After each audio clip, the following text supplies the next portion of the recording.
Hey, it's Robert Mason from the band Warrant in the C2 cockpit, and you are watching the Crash Course Metal Show. What is going on, guys? We got back here with us today, Hair Basement Bryan. What's going on, brother? How you doing? Thanks for having me on again for whatever the fuck we're calling this thing. Well, we What- got plenty of different names here. We whatever. haven't nothing's concrete yet. We got the Hair Metal Roulette table. We're gonna walk into the casino with this roulette table here, Bryan. There we also, go. I would put my money down on this. Money well spent, Bryan. Now, we also thought of you mentioned Aquanet Roulette, right? Aquanet Roulette. That rolls off the tongue. I there like you that. go. So yeah, definitely there's some things in the works here, what we can call it. But at the end of the day, it's just an awesome wheel of albums, of hair metal albums that we are just gonna be talking about. So Bryan, you want to spin the wheel here first? Can I do something? I can spin the wheel, or just you got to control that. I got no control over Well, this. yeah, you could just be Sure, like, I'll pretend. Yeah. Do like the Price is Right. Just grab the wheel and just like spin it. I was thinking Wheel of Fortune, same difference. Okay. Yeah, choose whichever one, whichever daytime television you want to use. Yeah, but... anything with a wheel, any wheel-based game show. All right, so let's see. So our first episode, actually, Bryan, we had only like 50 albums. Now I added about 170. So we have a shit ton more. And our first one here is Hellacious Acres from Dangerous Toys. Talk to me, Bryan. Fantastic album. Mhm. I love this band. I think the debut in this are just as equally as good, but a lot of people say this is their best. There isn't a bad song on this thing. Yeah, a great album. Gunfighter is one of my favorites. Okay. Best of Friends, the ballad is fantastic. Angel and You, there's so many good songs. There's so many good songs. Line 'em Up is Line 'em another. Up's great. Yeah. Again, a dartboard album. Throw a dart at it, you're gonna pick a good song. I agree. Now I am in the camp that I like this album a lot better than the debut, Yeah. but they're different though too. Like this album is probably like a little bit more melodic. Now, not melodic as in like very mainstream melodic because it still sounds like Dangerous Toys, but Yeah. certainly has a little bit less of that edge, maybe. I was gonna say gritty rawness. Okay, yeah, because at the same time, like on the first album, you have like Scared, which is kind of along the lines of like what they were trying to hit with mainstream. Same with Queen of the Nile. Yeah. So it's not like what they're trying to do here with Hellacious Acres is totally out in left field or anything, but it's just more along the lines of melody, trying to capture. I would say it's more. I don't know if polished is the right word. Refined might be the word. Okay, all right. What were the singles? Give Me No Lip and Line 'Em Up. That was it, right? Yeah, they were music videos. I know. So and I don't even know if Best of Friends was a single. I know it wasn't a music video, but it was a video. No, it wasn't. No. Wasn't. Yeah. All right. So, but I don't know if it was a single or not. But I don't think it was. But like you said, that's a song I wasn't the biggest fan of. Like in high school, it was fine and everything, but like as I'm getting older, I do enjoy it more than I did when I was younger. Maybe because it was like it's the content in it as well. Yeah, like, I get that. I totally get that. But yeah, definitely an album. It does reach my top 50 hair metal albums of all time. So I think it'd be in mine. Yeah. Okay. Yeah. All right. Over the first then. I think so. If I was only doing one album per band, I might put this one in there instead. Yeah. Okay. And very nice, very nice. But yeah, great album. I'm with you. All right. So what we got here next, Bryan? I feel like the wheel goes a lot longer now since I added so many more. Of course it does. It's spin through more. I'll take a vowel. We got Babylon AD with their second album, Nothing Sacred. I'll say this: their debut is phenomenal. Oh my gosh, yes. And then when I got this, I liked a couple of songs and never really revisited that much. Now, years later, this is a pretty solid album. It's not as good as the debut. I'm not going to say it's as good, but there's good tunes on this. There really are some good tunes on this. Mm-hmm. It's a solid follow-up. Yeah. Like you said, like it's going to be hard to beat the debut. Like the debut is like up there against anyone in the genre. But so obviously when you're going to the second album here, you're kind of like, it's not the same. But I like it too. There's good stuff, but it's just not nearly as memorable. Like they did do a cover of Squeezebox. Did they do a cover of Squeezebox on this? No, that was That was Roxy Blue. Roxy Blue. Yeah. Yeah. Okay. All right. Yeah. Yeah. All right. Because I was gonna say I'm not a fan of that of that cover. So, Nah, it's all right. Yeah. but I do like the ballad on here. What the hell is it?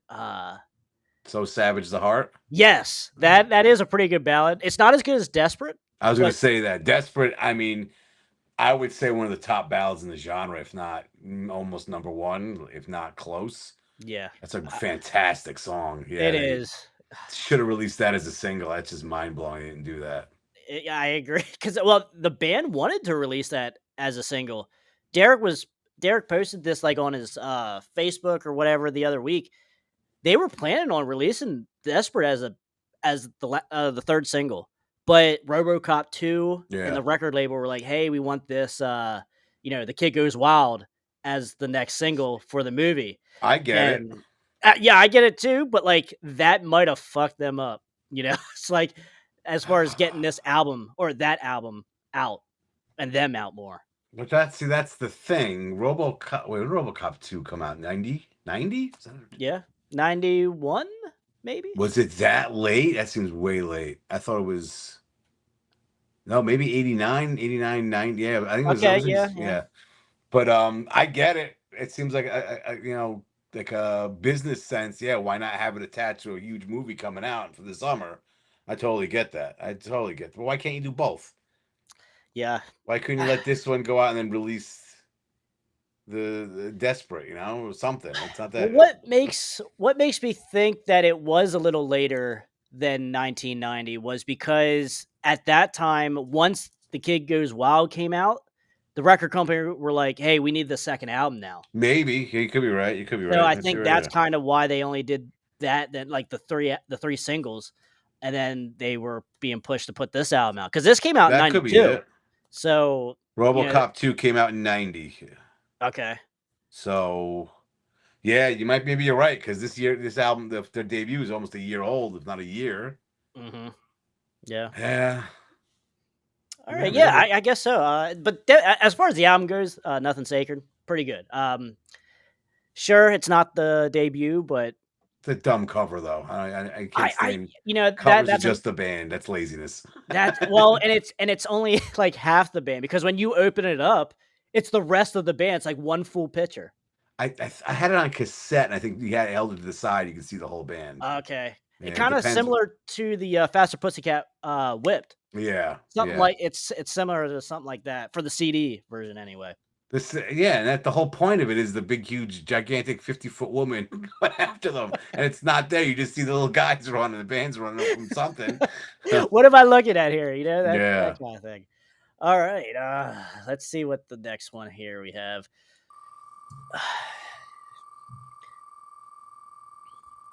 Hit me. Oh, I'll take an S. oh, we got Keel here Oh, with okay. this is the self-titled, I believe. Yeah. Okay, What's talk it on about. 87? Is it 87? I think it is. Yeah. It's a great album. It is. This should have been the album that made them big. Yeah.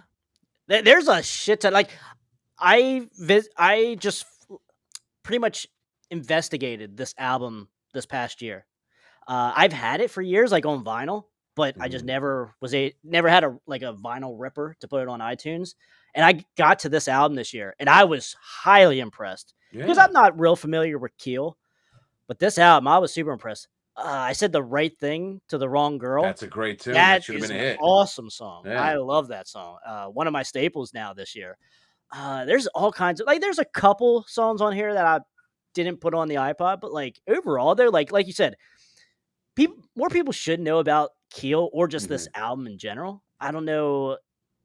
I don't even know what music videos. Remember seeing any music or what were the singles off this, Brian? Cherry Lane was one. Okay, yeah, but I don't know if, I don't remember any other one here, like and any other like video or anything. I don't remember seeing videos. No, I don't remember ever seeing a video for it.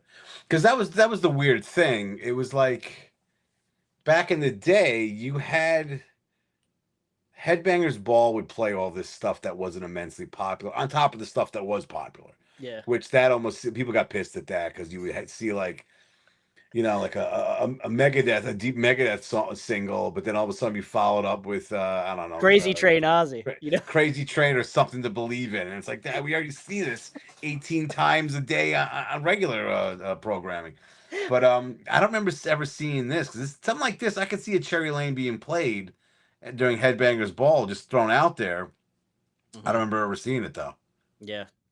I know just from me, just like throughout the years of just like going through YouTube, nothing really pops up from this album or even from Keel, quite honestly. Yeah. Like nothing really ever stuck. It's a shame because even the album before this is pretty good. Yeah. The name is the one with the flying V guitar on it. Oh, what the hell is it called? Is it Right to Rock? It could be. Okay. It could be. Yeah. From 85, I think. It Yeah, was the one it from was 85. I don't remember the name of the album. Okay. I'm not a huge deep Keel fan. So Yeah, me neither. I But always, it's like, it always seems like these guys, Helix and Crocus, the one word band titled bands that never really broke big, but could have, you know, yeah, they from were that like early right to there. mid 80s. Yes. Yeah. Yep. And even Kick Axe, even. Yeah. You can kind of throw them in that this kind of camp, this kind of sound. I'd even say Icon. Ooh, okay. All Because their right. first two albums had that mid 80s metal sound to it, and they went more commercial with Right Between the Eyes in '89, which I that's my favorite album by them. But like Night of the Crime is a great album, and their debut is really good too. Yeah. Now, I would argue to say that certainly the debut, we're on the Queensryche train here. Like, as far as like, I know you are the guy, you are the icon here. No pun intended. Of Queensryche is hair metal. So do you put Icon in as hair metal? I do, yeah. I put it on my Okay. show numerous times. If you listen to Right Between the Eyes, it's just like any other hair band out there. Okay. They actually didn't have that metal side to it on that album. And Eddie Trunk actually, is he a co-producer or executive Oh, producer really? on? Yeah, he's on the album, credited as Ed Trunk. Okay. And he was a big Icon fan. He was working for Megaforce at the time. He was like, "This is a great band. Let's do their third album." And even he's like, "I don't like it as much as the first two because it was so different." I love it. I think it's a great album. Really good songs on that album. But Okay. I never hear anyone talk about that album. really, Yeah. it's Okay. more. That's what I'm looking for. Less metal, more Melodic? commercial or radio friendly, more melodic. Definitely, Okay. definitely. Interesting. I could dig it. Yeah, I'll have to check that out. I highly recommend it. All right, cool. I'm guessing it's way out of print though. I have no idea. I have no Okay, idea. yeah, because like I said, I didn't even know that motherfucker existed. Ooh, okay, Brad, here for our third wheel spin here. We have DAD with their second American album, Risking It All from '91, I believe. What's your thoughts? These guys keep putting out good albums. Like we Yeah, they're all still know, doing. No Fuel Left for the Pilgrims is a great album. This is a very good follow up, and they've been putting out solid stuff since, but no one talks about it. Like they don't get talked about. But yeah, this is a good album.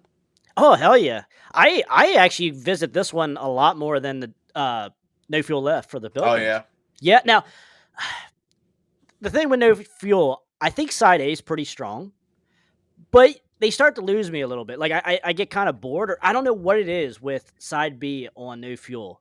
I don't care for it that much. But as far as like Risking It All, I could put that whole album on, and I'm like, oh yeah, this is good. I don't know if it's just a little bit more variety, maybe with Risking It All. I Like get there's that. some I get slower that. stuff on there as well. Not necessarily ballads, but like just slower stuff. Yeah, more, like I said, variety. I get that. Yeah, and I kind of like what they did here with this album. You know, "Laugh and a Half" is like a pretty good one of those slower tunes, but it's like kind of dark though. It's not a ballad. It's a slow, dark, lyrical kind of song. I think, you know, to that point. D-Law, I think that's it. D-Law. D-Law, okay, all right. That's a good tune. That's really a good tune. One of my favorite off the All album. right. Yeah, Yes. Okay. So I think there might be like 12 or 13. There's a decent amount of tracks on this album too. Got it right now. 11. 11. Okay. All right. It But certainly doesn't. that's getting to all right. It's a little too much It's like right Yeah, there for being way too many songs. yeah, especially when you kind of had the same kind of blueprint for every song too. Yeah. That's kind of the Yeah. thing. Like ACD, like just going back to the ACDC thing. Like, do you really want an ACDC album of 13 tracks? You know, like I I know. I don't know because it's gotta be more or less the same kind of sound with every song. Mm-hmm. Just make it 10 very strong tracks. And there you go. Or don't overbloat it like Use Your Illusions 1 and 2.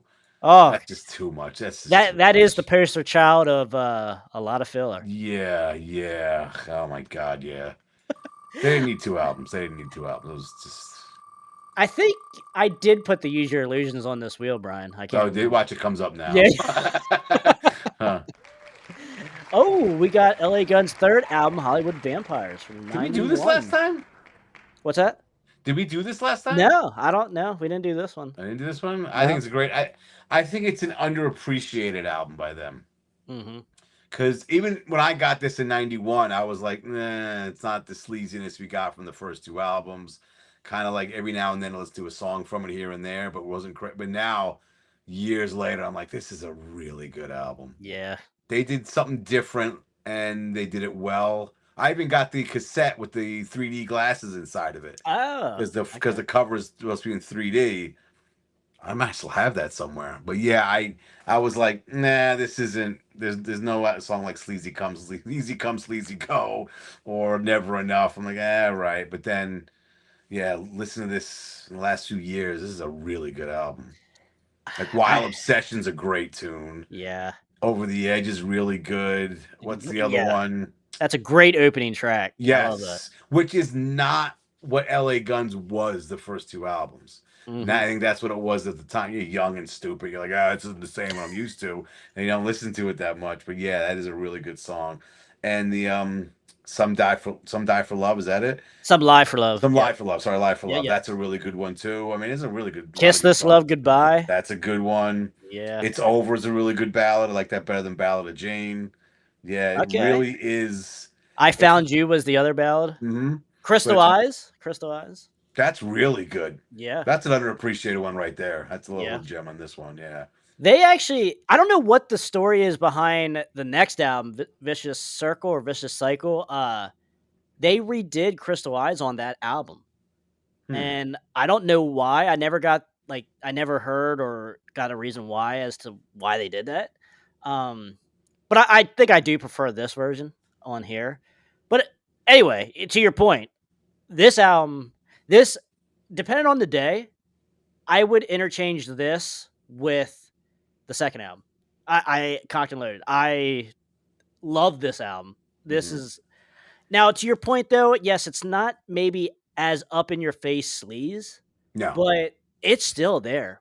It's just in a very dark. I don't want to say it's gothic emo. sleaze. Yeah, I don't want to say emo, but like very emo vampire-ish. Yes, Like this cover kind of depicts the atmosphere of this album. Yeah. If I can kind of explain it that way, if that makes sense. But that looks like the album cover looks like that could be the follow up to Dancing on Coals by Bang Tango. Yeah. Same kind of even atmosphere to that album as well. Yeah. I agree. That's a good comparison. I like that. But man, yeah, like you said, this is an awesome album. I go back and forth every day, whether I want to listen to Cocked and Loaded or Hollywood Vampires. I think they're both awesome. I don't think you can go wrong with either one. Quite honestly, great opening track. I love Over the Edge. That is an awesome song. Probably one of my favorites. It's so different than what LA Guns was about. It is, but it certainly sets that tone though for the rest of the album. And when you're looking at that album cover, it's just like a weird ass monk at the beginning chanting or like yawning or like something, and it's just so kind of like depressive but dark. But it also sounds like you're traveling on a Silk Road caravan through like Central Asia. Yeah. It's so different, but it works really, really well. I think. I agree. But yeah, great album, Hollywood Vampires. Highly recommended from the both of us. So, Bryan, let us go here to our next album. Oh, Ooh, it is going to be Winger's third album, Pull. What do you got, Brian? It's their best album, I think. Best album. I think it's their Yeah, best okay. album. It's just I always say this about Winger. They were way too talented for the shit they got. And I think I even did I post it on X from my radio show? I said if anyone says that these guys were a bunch of talentless pretty boys, just throw this fucking album at them. Here you go, asshole. Mhm. This is a great album. Their latest one, Seven, Yeah, sounds like it followed this. It's almost the same kind of vibe to it. Really yeah, good, but yeah, this is a really good album. I agree. Seven is actually is really good. I was quite Yeah. impressed. You know, because like Winger, if you listen to like all their albums in their catalog, they do have that progression like throughout Hmm. the decades or throughout their catalog. They keep sounding because even like I think four, the album 4 or 5, whichever one with the army guy on the front and the angel, from like 2007, around that time. I know what you're talking about. I think Yeah. it's four. I think it's called four. But it kind of there's stuff on there that reminds me of seven, you know, of the brand new Hmm. album. So like Yeah. they are certainly they can play by anyone's rules. You know, they can do anything. Like to your point, like they're talented. You Yeah. know, and this is maybe not the heaviest album that they did, but certainly it's not the first two albums either. You know, It's way heavier than those first two. yes, yeah, But like and you even said, you could see that progression. mhm. Because I mean, obviously, the first album, very pop metal. I think it's great, except for that crappy cover of Purple Haze. The rest of the Oh album is no, really we're gonna solid. fight on that one. We're gonna. I love that cover. I I don't love that. understand. Oh, it stinks. Everyone around here is on crack, if you haven't noticed. It stinks. I But love it. then, Kit Winger was awesome on that song. oh God.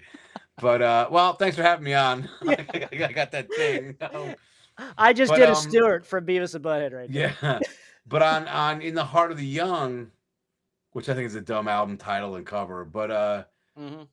they wanted to go heavier, and the record company was like, "You need more popular stuff on this because you're Winger. Yeah. Got to have something we're gonna play on MTV and on the radio." And they made a couple. I think it was the singles that Can't get enough. Can't Get Enough and Easy Come, Easy Go. Easy Come, Easy Go. And they wrote those and added those on there. But the rest of the album's heavier than the first one, and they got even heavier on this one. It was like I get it. I mean, you want to sell your albums. I understand. You got fans that have an expectation, sure, but I think it's their best album. Well, yeah, I mean, and you're here in 1993 here with Pool as well, Mhm. so like you're gonna do different shit here, especially heavier stuff.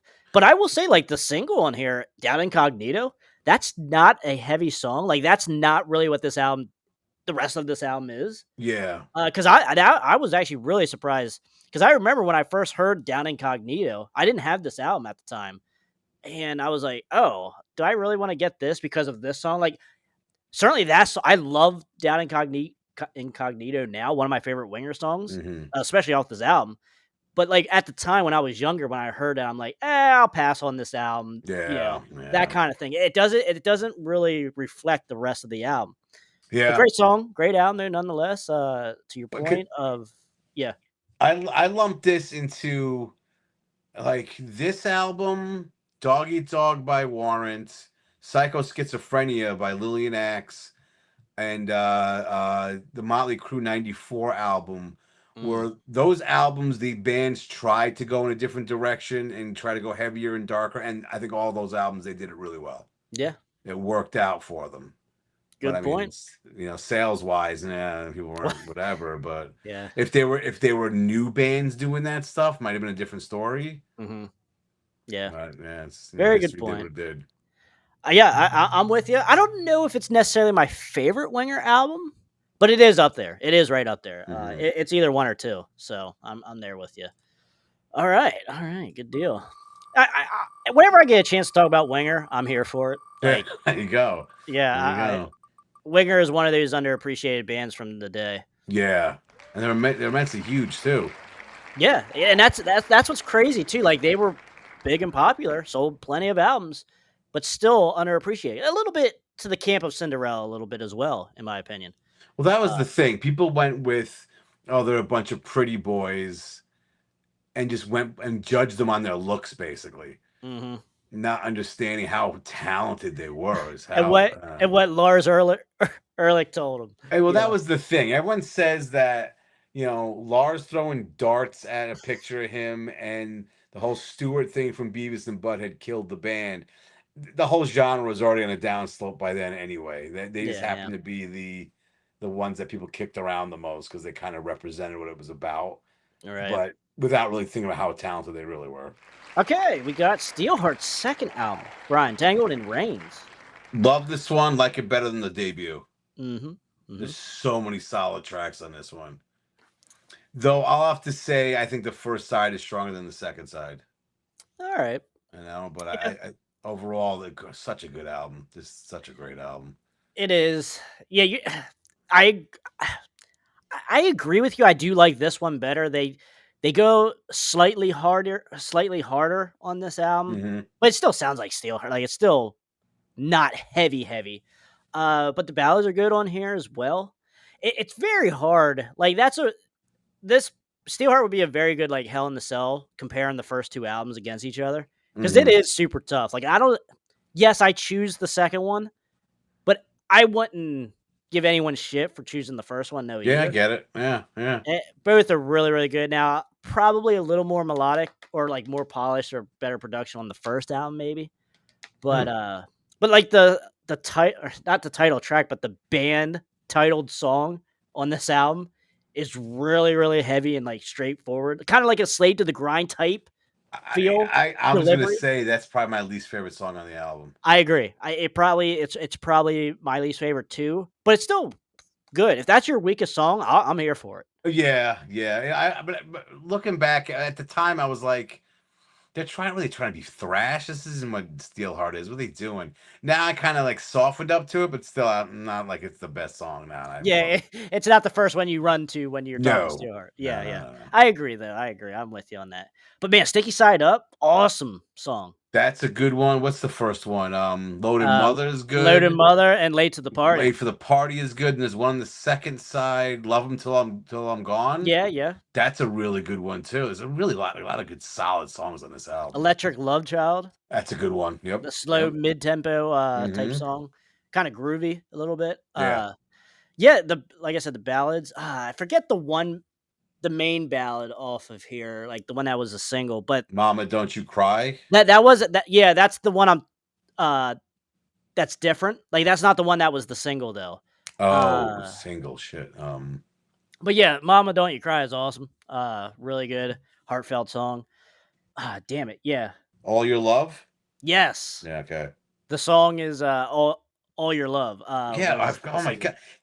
Dancing on Fire is good. Take Me Back Home is really good. Yeah, I like that. Oh, this whole album. That's really the last track, good. right? Take Me Back Home. No, Dancing in the Fire is the last one. Oh, that's a good one too. But Take Me Back Home, I forgot about that one. That's a really good one too. Yeah, very upbeat. Yeah, it's kind of song. Yeah, I agree. It's an awesome album. Yeah, awesome it is. album. Yeah, it is. Steelheart, I dig Steelheart a lot. They're another underappreciated type band that would have just totally been unknown and forgot about if it wasn't for Angel Eyes. And that. Yeah, because they're from Connecticut and Stanford. It's not that far from where I'm at right now. Maybe 20 minutes. And my friend got guitar lessons. He played bass for them. One of those situations, you need a bassist. All right, I'll do it. And him and the vocalist did not get along. And bassists are easier to replace than vocalists. And that was it. He was gone. All right, hit the bricks. What we got here? All right, yeah. So our next album here, we have Steve Stevens' Atomic Playboys. Are you familiar with this album? I am, but not really. I don't know everything about it. A couple of songs here and there I might know, but really not 100% familiar with this thing. It's really not that good. That's what I've heard, and that's what I've kind of assessed when I've There's listened a couple songs on here I do really like. Power of Suggestion. Power of Suggestion. The Atomic single was Atomic Playboys. The Atomic Playboy, yeah, it was. Okay, yeah. That was the only single, I think. Okay. And music video. And Power of Suggestion was the song in the intro for Ace Ventura, the first one. Yes. So that is actually really cool because we talked about that before. and I think because this was on Warner Brothers and the movie was from Warner Brothers as well, That's so that's right, kind of yeah. why. Because when we were first talking about it, I was like, why the hell would they put this song here at the intro like 3 years after this album came out? Mhm. And so that's probably that's more than Yeah, likely it's the probably reason. cheap. 'Cause It's yeah, probably they own cheap. the damn Yeah. song. And then the other song on here that I really, really like is "Woman of 1,000 Years." Okay. But we are talking about 3 songs out of like 11. Right. Yeah. So Yeah. yes, it's a very passable album. Other than those, I just listen to those 3 songs, and I'm out. Yeah, and even Steve Stevens says this was a very expensive side project for him. It didn't do jack shit. And then after this, obviously, he went and did Vince Neil Yeah. band. So yeah, he definitely jumped ship once he realized there was nothing coming from this Yeah. What else side can you do? project. I get So it. yeah, all right. So definitely one. I would say certainly check out the single. Check that out. But as far as the rest of the album, it's just not. I'm not gonna tell anyone to go check it out. Mhm. So all right. So we got here for our next one, Rox Gang with their Rox Gang, debut album. nice. Awesome. Talk to me, Brian. Yeah, this is a good album. This is a good album. Didn't you have one of the songs from what the fuck was the song? Lord of Didn't the you have one of their songs for the Sleaze Yeah. episodes we did? Oh No yeah. Easy Way Out. Wasn't Did that? No Easy Way Out? Yep. Yeah. Very. But yeah, this is one of those bands that if you know the genre, you love the album, and if you don't, yeah, I have no idea who the fuck these guys are. Now, You know? that's true. Very true. Brian, let me throw this question at you because I like to talk about this whenever we talk about Rox Gang. Are they one of the pioneers of sleaze metal? They could be. You Mhm. could say that, but when this come out? 89? 88. 88. Now, I always like to throw at the other side of the argument is that this album came out in 88, yes, but that the demo of Demos. what should have been their debut was 87. So we are Yeah. in Guns N' Roses territory here. Because a lot of people throw Guns N' Roses as the pioneers of sleaze metal as well. I don't know about that. But just for this argument's sake, Brian, Rox No, Gang. I don't know if I would say Guns N' Roses were the innovators of it either. Okay. They definitely were the biggest sleaze act, sure. No one comes close, but I don't know if they invented all that stuff. All right. I don't think it was on them. But when did the demos come out? 87. No, you know when in 87? Like No, I don't know. Yeah. Because technically Faster Pussycat's debut came out before Appetite for Destruction. Okay. Do they get the credit for being the ones that started it all? I don't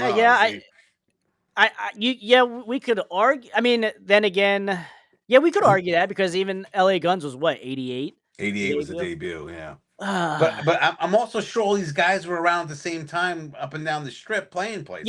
Yeah. So I mean, like you hear, I forget the guy's name, the lead singer for Shark Island.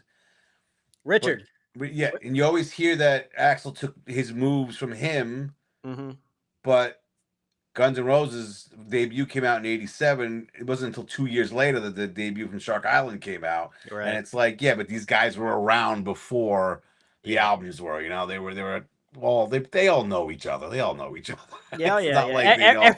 Everyone stole something. Yeah. But that's my point is that to say that a group is an innovator of this subgenre is because when the debut came out, that might not be the most accurate thing. There's more to the story than just that. Yeah, you might have bands that were around before they got signed that had a big influence on other bands that got signed before them. Yeah, I don't know. Okay. Oh, that makes total sense. But I just like to put some stock in Rox Gang corner, for like for the sleaze metal subdivision, because this is an awesome ass album, Brian. Yeah, it is. Which, yeah, it is. Like, now, yes, there might be maybe like 2 duds on this album that should have been left off, and some of the stuff from the demos should have been put on here to make it so much heavier, to make it more of a sleaze album, if you will, like Lord of the Jungle. That should have been on this album. I don't know how that did not make it on here. But the people are retarded. It's just because like Too Cool for School is cheesy. I don't care for that. And like even like Racing with the Devil is kind of like that kind of hurts, like the longevity of it, of listening to it like 30 years later, compared to Lord of the Jungle. But Exactly. It's tough to be mad at being in high school when you graduated, 17 years or before. exactly, Whatever yeah, it yeah, is. yeah. Yeah. But I think it's still a timeless record, nonetheless. Awesome stuff from Rox Gang, and even the second album, Bryan, still worthy of your attention. Yeah. The Voodoo You Love. I think they're a little different because they have a dose of punk in their music as well. Interesting. You Okay. definitely hear All the right. influences there. All right. All right, Bryan. For our next one here, we got Demols on with their second album, Warped. I just started getting into these guys in the last couple of years, Mm-hmm. and yeah, this is a good band. Mm-hmm. What was their first album? Is it? I think it's just self-titled. Is it self-titled? What's the third one? Oh, I'm not sure. I thought they disbanded after this After album here, the second two? album. I'm thinking of a different band. Yeah, I'm thinking of a different band. Are you thinking of Diamond Rex? Maybe. No, I was confusing them with oh shit, I just went blank on it. Dogs Dale Moore, is that Oh, them? Dogs D'Amour. Yeah, yeah. Yeah, I was confusing with them. From the choir boy, like they sound like the choir boys, kind of. Yeah. Yeah. Okay, Yep. gotcha. Yep. I like them, but these guys are good too. Mm-hmm. Another one that, if you don't know the genre, you have no idea what the fuck these guys are. Exactly. It's just one of the many bands that got swept under the rug after they got lumped into this whole genre and then just swept aside once the record execs were done with it, pretty much. Yeah, I'm with you. Like, I don't care for Demols that much. Like, the debut album's cool, but as an album to recommend to somebody, I probably wouldn't get there. I don't like I it see that that. much. Like 777 was the single off the debut and the music video, Yeah. which is a damn good song. I love that. That's on a lot of playlists of mine. But after that, we're kind of like with the debut, it's a hit and miss for me. And same thing with like this album, like their second album here. It's good, but whenever stuff comes on from it that I do have on the iPod, sometimes it just gets skipped. I don't know. There's something about the malls I just don't get into that much. I get it. Although Father Time on this album is like a kind of like a ballad, it is really good. There is good stuff here, but I just don't get to Demols that much to be like, oh my god, I'm recommending this band. I get what you're saying. It's like, how can I say this? It's like you said, it's a cool band, but for me, it hadn't clicked. Doesn't really click as big as other bands. Mm-hmm. Maybe if I listen to them more, it will, or maybe it won't. I can't really make a prediction on that. Right? Yeah. But it's not. I'm not going to sit here and say they suck. That's not the thing at all. Right? Yeah. It hasn't done it for me. I think yet. I think there might be one day, but like, shit, this is good. Why haven't I caught on to this earlier? I had these things sitting here, and I really dove deep into it. Are you familiar with Diamond Rex? I know the name. Okay, because one of the guys from Diamond Rex originally came and started Demols. I think it was the guitar player, the blonde guy in Demols. And if you're familiar with like Diamond Rex, like the songwriting is kind of like Twisted Sister. Mm-hmm. So not the best songwriting and lyrical content and stuff, if you will. So maybe there's some of that in here with Demols then as well. That is the reason why maybe I can't get into Demols as much.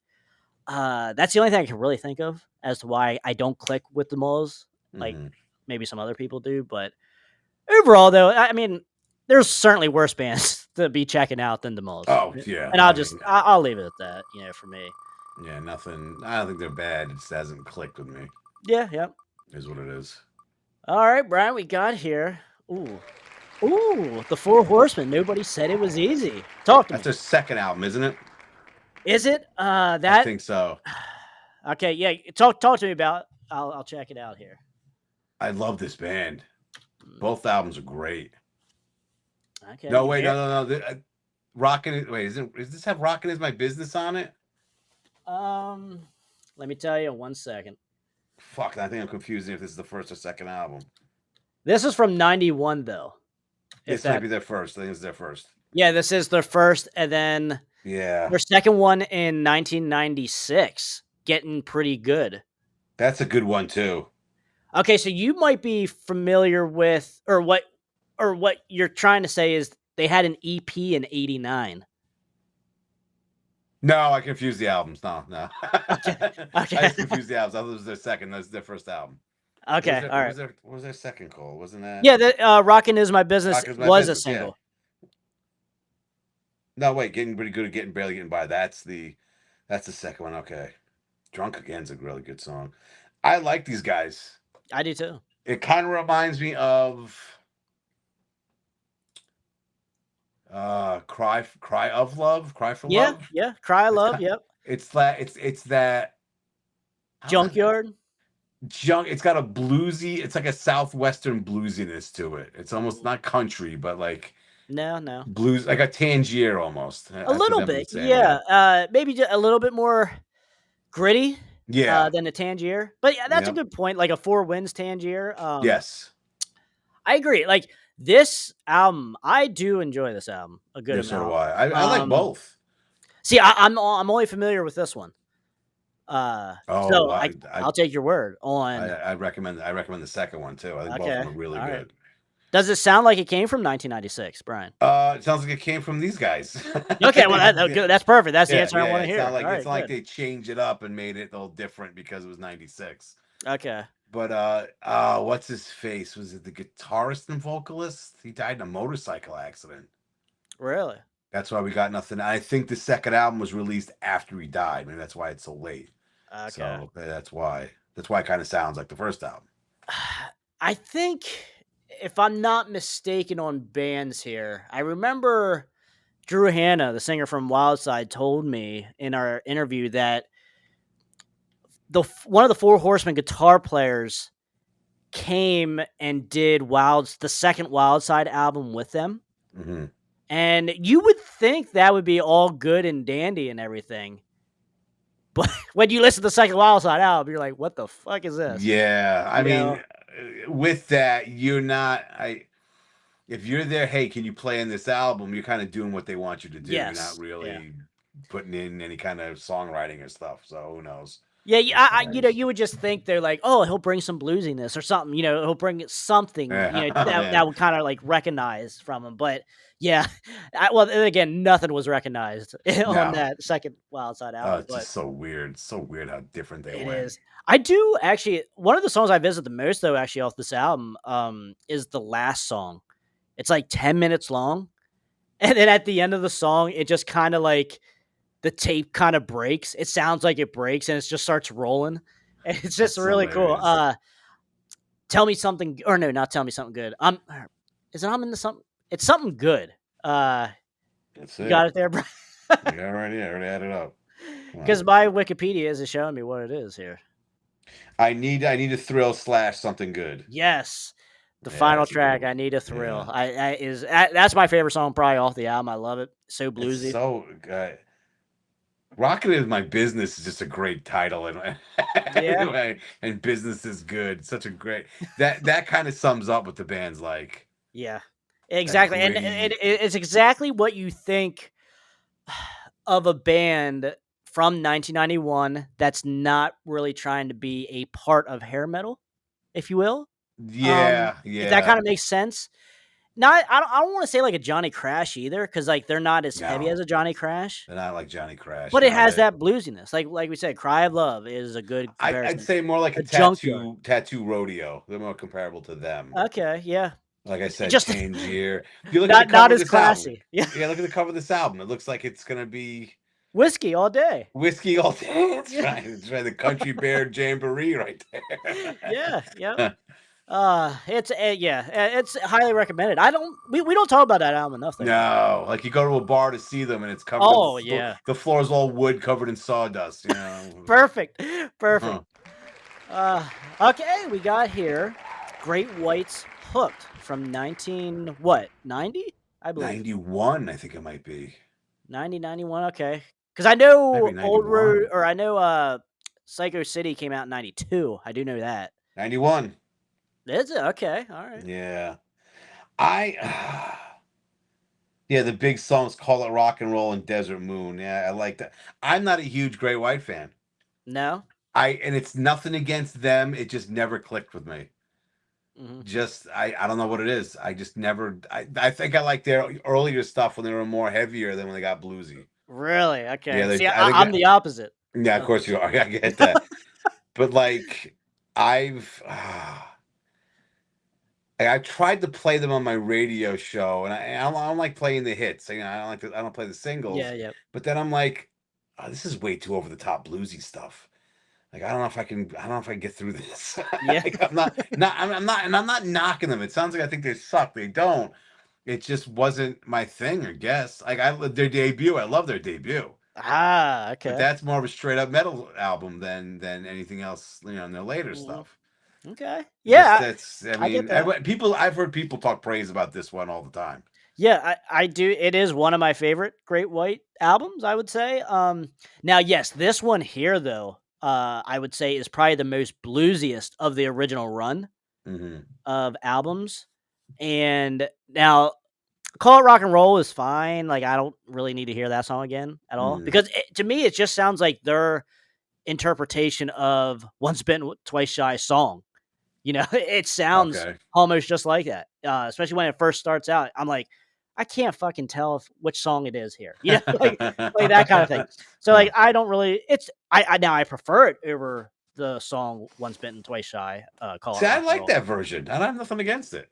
I don't either, I guess, but it's just like Great Weight was way more than that though. That's my I was angle. gonna say that it's a shame that was their biggest song. It's Yeah, not even not even their song. yeah, that's just my angle to that. But definitely, Loving Kind is a great ballad off of this album. Hmm. Everyone needs to check that ballad out. But Desert Moon's like the only real rocker, though, I would say. So like everything else does play into that mid-tempo blues stuff, and I'm here for that. But if you're not though, I can understand why this album kind of like not really into it. But for me, it's not even that. It's just I don't know. I just never dove deep, pun intended, with Great White. It just never really. I don't know. I was never really able to have it click for me. Yeah, okay, that's fair. I don't know why. Yeah, all right, good deal. But definitely though, I would probably go with Old Rose Motel or Psycho City. Hmm. That the next album over this, but it certainly Hooked is one that I do visit a good amount. I will say. So, Brian, I think we got time for one more here. All right, let's do it. Make it a winner. So, yeah, let's see what we got. Oh my goodness! Here we go with the Wasp because we did talk about Wasp in the first album, but that was Inside the Electric Circus. Now we have Yeah, here pretty much a Blackie solo album, if you will, that's just what I've called heard. Yeah, Wasp, called The Crimson Idol. What do you got for me, Brian? I'm gonna say Wasp is just like Great White for me. I never really got into them. Mm-hmm. And the weird thing is, they got a lot of songs I like. I just don't get it. Like You it's just not. don't get to the albums much. Yeah, I don't know why. It's a band where it's like I like what I've heard, but just never really gone farther than that. Mm-hmm. Just odd for me. I don't know. I can't really explain it. I just can't Yeah, explain it.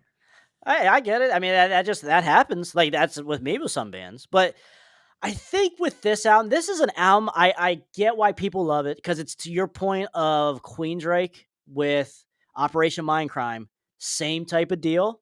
People love this album because of its concept, and it is a Hmm. concept album. It's a lot of people put it right up there with Queensryche as far as like one of the best concept metal albums. Hmm. But for me, there's good stuff on here, but I don't listen to it like that in the concept, and I don't like it that much to listen to the whole thing either. Now I'm a big fan of Wasp though too, so it's not like I don't like Wasp and I won't listen to it because of that. But there's good ballads on here, The Idol and Hold On to My Heart, absolutely great ballads. But Blackie is really good with the ballads. But Blackie is probably one of the most underrated ballad songwriter there is in the 80s. One of them anyway. I think the whole band is. I think Wasp in general is just underrated. Yeah, but then at the end of the day though, you can just say that Blackie is Wasp and always was Wasp. I know. I know. Cuz like Yeah. now yes, I love Chris Holmes guitar playing on the albums that he is on with Wasp, which is probably roughly around 6 of them maybe out of the whole catalog. And I like it, but when Chris Holmes does his solo stuff, you're like, yeah. And Wasp is still sounding great with only Blackie. I think Blackie kind of wins that, who has that Wasp sound, or like who did the heavy lifting. But both did their piece, like Chris Holmes. Nothing against Chris Holmes at all, but like I think Blackie, like he's the songwriter, he's the main brains of the whole ordeal and stuff like that. So, but as far as this album, though, Brian, this is probably one of the albums I visit the least from Wasp. Not that it's bad, but it's just that like the same thing why some people don't visit Operation all the time either is because it is a concept and you feel like you have to listen to the whole thing. Exactly, I was going to say that because Operation Mindcrime, I don't think I've ever listened to like one song here and there. It's the whole thing. It's all or nothing. Because you're taking things out of context, and it's like it's an overall story that you're following as you listen to these songs. Like, every now and then I might have like in the kitchen like Hair Nation on from Sirius XM, and they'll throw in a Queensryche album from Operation Mindcrime, and I'm like, I know exactly where this fits in the story, what's going on with the characters, even though it's completely out of context, playing spreading the disease randomly mixed in with other songs and stuff from other bands. But yeah, I get that. I totally get that. It doesn't make any sense if you listen to one or two songs and then switch to something else or someone else. Yeah, definitely. As far as because like I still need to listen to Operation in that kind of mindset, as far as like a concept, because like I never really did that with Operation. I listened to a decent amount, but I'm just not there like with a book. You know what I mean? I'm just not there focused on it as like a story. So I still need to do that. And but that's even to the point of how good the album is. Even when you don't listen to it as a concept album, it's still good. Yeah. So No, I'm not saying I'm not knocking that at all. It's just I yeah. remember like when I didn't get into Queensryche till I was in college. So it was a couple years after Mindcrime came out, and back then, you didn't have like you would sit there and listen to an album.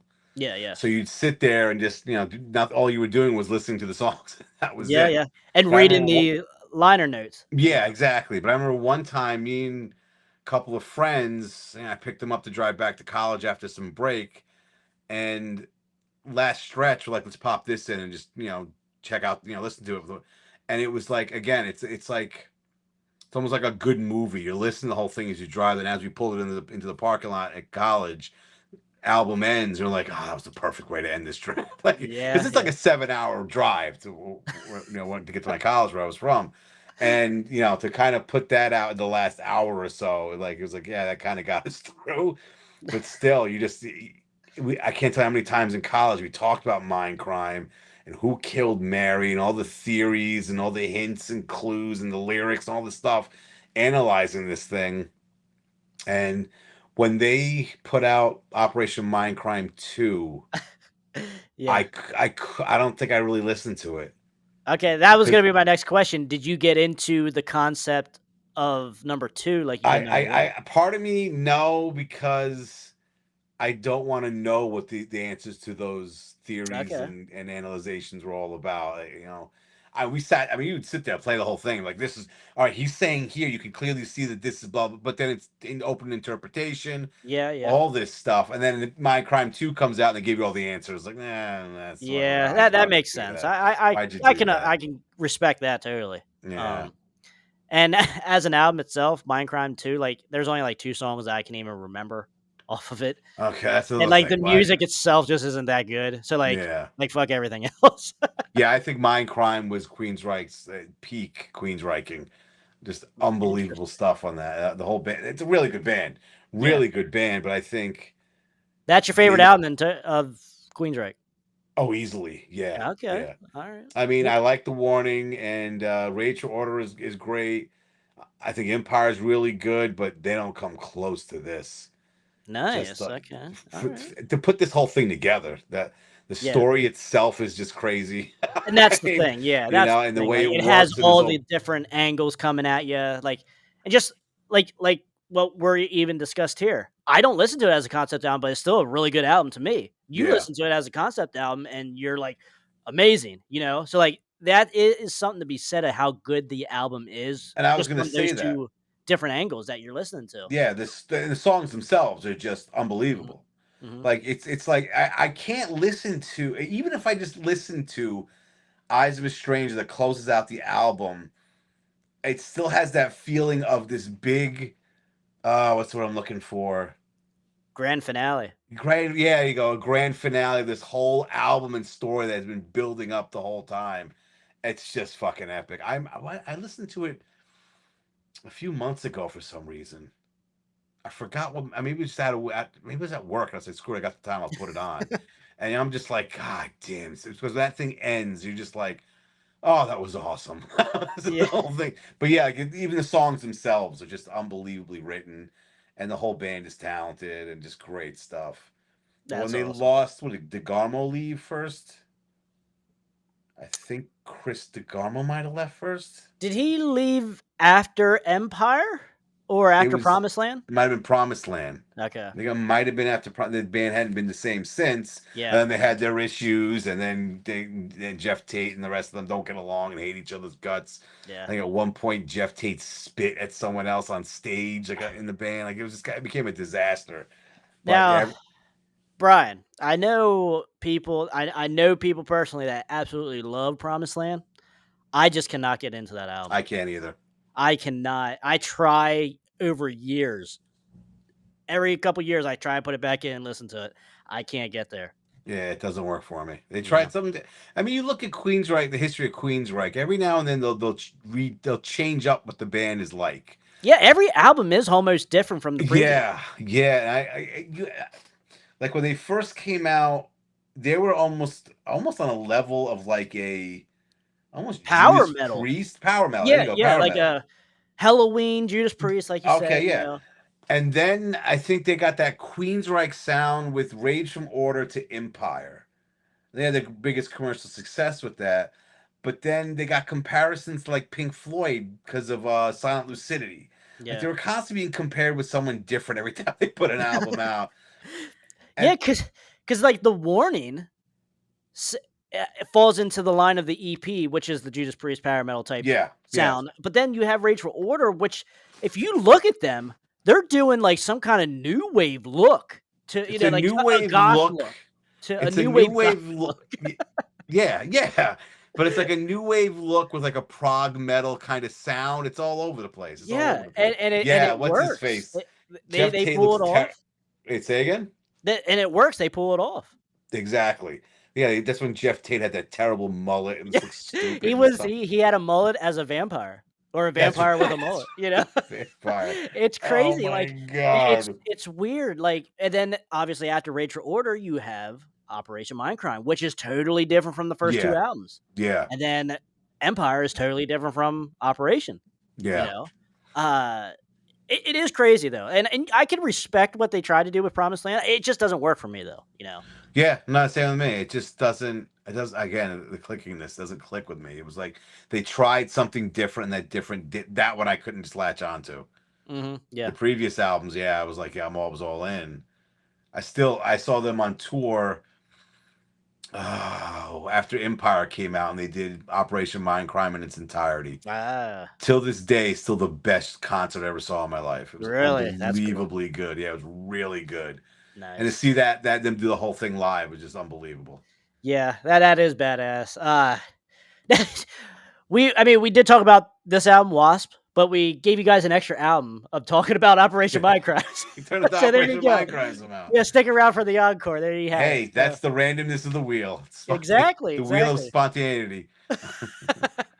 All right, Bryan, my man, thank you so much for coming on here and Thanks for having me on. jumping into the casino here with the That's right. roulette table. The Crash Course Casino. All right, Bryan, my man, can you tell people where they can find you again? Oh, yeah, sure. Find me on X, formerly known as Twitter, at HB Basement. Always talking music there. Find me on the Station Head app every Friday night, 8:30 Eastern. I play deep tracks from this genre of music, and my YouTube channel. That's probably the biggest thing I got going on right now. Hair Band Basement, always talking hair metal. Definitely check it out. Like, subscribe, all that stuff. You know how it works. You know how it goes. But again, thanks for having me on. Of course. Thanks for coming on. This is always fun.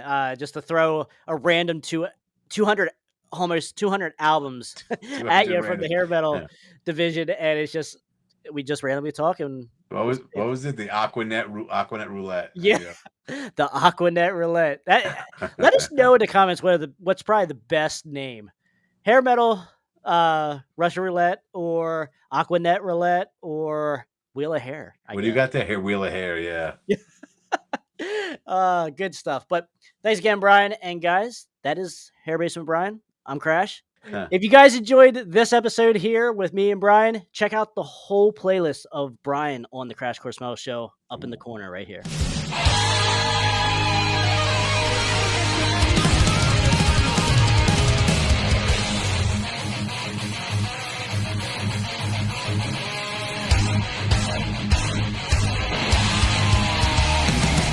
Yeah, I wrote that. It's called I Want to Rock Your Body. And then in parentheses it says to the break of dawn.